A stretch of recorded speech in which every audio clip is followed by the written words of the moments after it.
Salut tout le monde, c'est Louane. Salut, c'est Valentin. Est-ce que ça serait pas le moment de vous parler du sponsor trop stylé d'Adult Mode d'Emploi? Roulement de tambour, Équateur. Équateur, c'est un fournisseur d'énergie verte et on valide. Alors Équateur, ça s'écrit EKW par rapport au kilowatt, l'unité de mesure de l'électricité. Donc rien à voir avec le pays, l'Équateur, Valentin. Qui est très chouette à visiter, soit dit en passant. Et parce que ça nous tient à cœur de préserver notre planète et les jolis pays comme l'Équateur qui s'y trouvent, Équateur, c'est un fournisseur d'énergie renouvelable. Alors ça veut dire que tu peux choisir l'origine de ton énergie, petite centrale d'électricité renouvelable française ou européenne, gaz biométhane français, et les financer pour encourager la transition énergétique. Bref, pour toutes les infos ou pour passer à l'énergie verte et locale, tout se passe sur équateur.fr.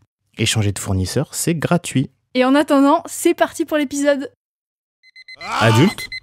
Mode d'emploi. Adulte. Difficile, hein. Allez, courage. Adulte. Adulte. J'en peux plus de ce mot. Je sais pas comment faire. Bah si, adulte. Ça va le faire. De ouf. Adulte. Mode d'emploi. Oh yeah. Bienvenue dans Adulte Mode d'Emploi, le podcast qui vous file la notice pour entrer dans la vie d'adulte déterminé comme jamais. Bonjour Louane. Salut Valentin, salut les girls. Aujourd'hui on se retrouve pour un tuto pour bien falsifier son dossier de location. Falsifier son dossier, j'ai un pote qui fait ça super bien. Un petit coup de Photoshop, je crois qu'il s'est rajouté genre 1000 € sur ses fiches de paye. Il a pas fait les choses à moitié. Mais attention, c'est quand même une petite galère, faut être assez bon en calcul. Il y a plein de petites lignes à modifier, je crois. C'est des additions, mais il faut que le total faut soit s'y le mettre même. quoi. Ouais. Genre, il faut forte en poser les addition, toi calculs et tout, pas du tout. Non, Mais toi déjà tu vas finir en prison à cause de l'URSSAF, donc Ouais, c'est arrête d'essayer de falsifier tes dossiers, ça suffit. Mais c'est vrai que j'avoue que si on n'a pas les bons papiers ou pas les bons garants, c'est une vraie galère d'avoir un appart. Alors on fait comment? Moi je sais pas pour toi, mais je me demande vachement qu'est-ce qu'on risque si on falsifie un dossier d'appartement? Est-ce qu'on va vraiment en prison ou qu'est-ce qui se passe? Alors là, je réponds comme un journaliste. Que faut-il faire? Faut-il abandonner la falsification? Que risque-t-on? Comment trouver des alternatives légales, Louane? Eh ben moi je connais Charlie qui va nous répondre. Et vu que vous êtes nos petits bandits préférés, on va répondre à toutes vos questions. Bonjour Charlie. Bonjour Salut, Valentin, Charlie. bonjour Louane. Donc toi t'es super calé en dossier d'appartement. Ouais. Comment vas-tu déjà? Bah ça va. Ok. va Moi très, aussi, très bien. merci de demander. T'es prêt à nous donner tes tips de falsification? Alors non. Est-ce que tu peux te présenter et nous dire qui tu es?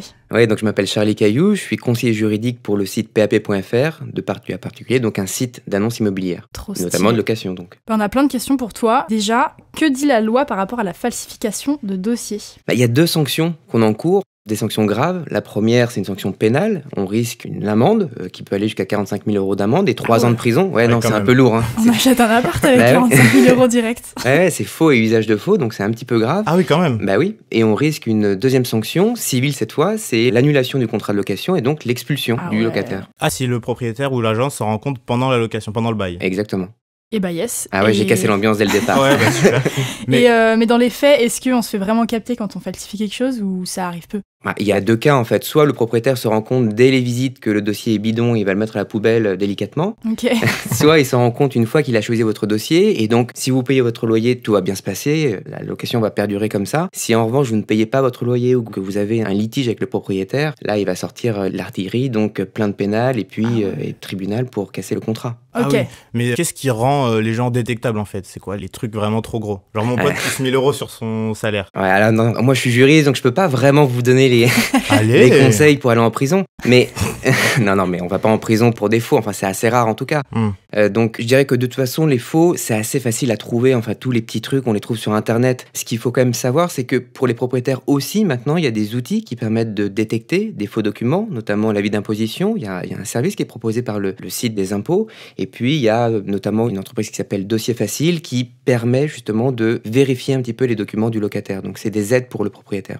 Et moi, ce qu'on m'a toujours dit, c'est de faire des faux dossiers. Enfin, on me l'a Ah, dit. c'est pas bien. Non, mais c'est mal déjà. Je suis d'accord avec toi, Charlie. Mais de faire des faux dossiers pour les propriétaires particuliers, mais pas pour les agences qui vérifiaient plus. C'est vrai ou pas? Non, bah c'est la même chose en fait. C'est-à-dire que les agences n'ont pas plus d'outils que les particuliers pour vérifier les dossiers. Ok. Et les outils, ce sont les mêmes en fait. C'est-à-dire c'est les 2 sites que je viens de citer. Parfois aussi, les propriétaires prennent ou les agences proposent des assurances loyers impayés. En général, les assureurs, eux, comme au final c'est eux qui doivent payer, ils vérifient les documents du locataire. Et en gros, si on paye bien son loyer et qu'on est tranquillou, en vrai, ça passe. Bah, si tu payes bien ton loyer, le propriétaire il va pas remettre le nez dans le dossier, Ouais, donc c'est ça va aller, oui. Mais il peut quand même déposer une plainte pénale s'il s'en rend compte. Ok, waouh. Imaginons que je falsifie mes fiches de paie. Est-ce que le bailleur, il est autorisé à appeler mon employeur et l'employeur est-il obligé de lui répondre? Comment ça Alors se oui, passe? on peut toujours appeler l'employeur. On peut l'appeler en demandant est-ce que Louane est là, enfin je dois lui parler, et puis comme ça on peut se rendre compte. On peut appeler qui on veut en fait. Et l'entreprise en revanche n'est pas du tout obligée de répondre. C'est ça la règle. On peut appeler, mais l'entreprise peut ne pas répondre. Ok. Moi, j'ai une petite question entre nous, Charlie. On est 3 dans le studio, il n'y a pas grand monde qui nous écoute, ok. Ouais. On parle de gagner 3 fois le loyer, tout ça. Ouais. Si on modifie de 100, 200 euros, un petit détail par-ci par-là, comment est-ce qu'on doit le faire ? Un petit conseil. On va pas aller en prison, on dira pas que c'est toi. Non, mais vraiment, je peux pas répondre à cette question-là. T'es gêné, hein. Ben non, je peux pas du tout répondre à cette question-là. Je dirais que falsifier ces documents, c'est toujours un peu risqué. Je dirais qu'il y a d'autres solutions quand on n'a pas suffisamment de salaire pour avoir le logement dont on rêve, c'est de s'éloigner un peu, de viser peut-être la colocation. S'éloigner, ça veut dire avoir des loyers un peu moins chers. La colocation, ça permet de partager et peut-être aussi de profiter d'une meilleure solvabilité du groupe, parce qu'il y a peut-être des colocataires qui gagnent un peu plus, donc on va récupérer un peu leur solvabilité. Mais pour moi, c'est jamais une solution de falsifier ces documents. Je rappelle, 3 ans de prison, 45 000 euros d'amende. Oh, Et putain. tu nous disais tout à l'heure, a priori, pas grand monde va en prison, c'est déjà arrivé, il y a des jurisprudences de gens qui ont fini... Alors, petite, qu'est-ce que c'est jurisprudence? Tu utilises des grands mots, Valentin. Pardon, c'est une décision de justice. Ouais, c'est ça. Une jurisprudence, c'est une décision de justice. Et ouais, il y a une décision de justice qui est toute récente où un locataire a été condamné à 4 mois d'emprisonnement et à 2500 € à verser au propriétaire. Ouais, quand même. Ouais, un locataire breton.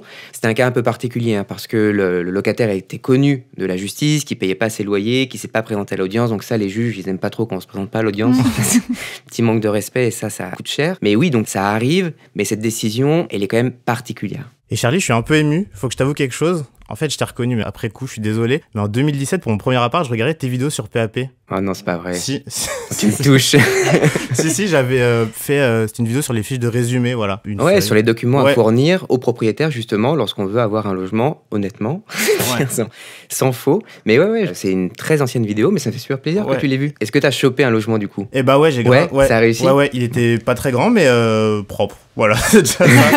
On fera une photo après. Et du coup, Charlie, tu fais des vidéos, c'est quoi ta chaîne, c'est quoi le truc? Ah bah, c'est la chaîne YouTube de PAP.fr et donc c'est sur YouTube. Et oui, on est à 130 vidéos maintenant sur l'immobilier, donc sur la location, sur la vente, sur l'achat, sur la copropriété, sur la fiscalité, sur plein de choses. Wow. Bah, du coup, si vous voulez plein de conseils sur comment avoir un appart et tout ce qui peut s'y rapporter, n'hésitez pas à aller sur la chaîne YouTube de PAP. Du coup, on l'a bien compris avec toi, Charlie, c'est pas ouf de falsifier ces dossiers. Donc, on évite de le faire. Ça peut mettre dans plein de galères. Et si les calculs sont pas bons, c'est pas bon pour vous. En prison, parfois, rarement. Rarement, mais on peut subir une procédure judiciaire qui mène jusqu'à l'expulsion.